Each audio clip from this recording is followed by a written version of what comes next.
Земјоделците кои сакаат да го осигураат родот до 31 август треба да поднесат барање во подрачната единица на Министерството за земјоделство, каде што е регистрирано стопанството.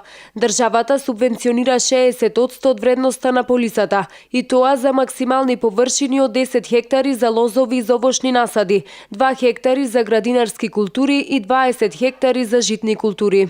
Покрај барањето за повраток на средства, кои што се оделуваат од програмата за рурален развој преку платежна агенција, а ги обезбедува Министерството за земјоделство, шумарство и водостопанство, потребно е и полиса која што се издава од осигурителна компанија.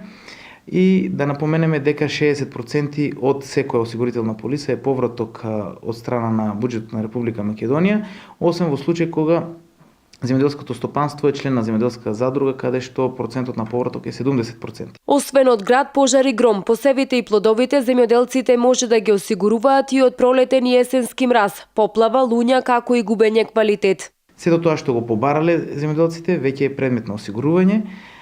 Направивме 1000 трибини во 1000 села во 2,5 месеци, така да секое земјоделско стопанство ширум државата е запознаено.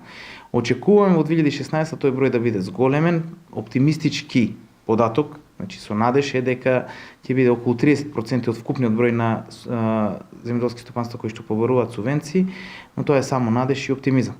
Во 2015 година државата издвои 25 милиони евра за обештетување на оние кои претрпеа оштетување како последица од поплавите кои ја зафатија Македонија. Во ресен минатата година имавме 2 милиона евра одделено од буџет на државата за обештетување на сите оние кои што претрпеа градобитност.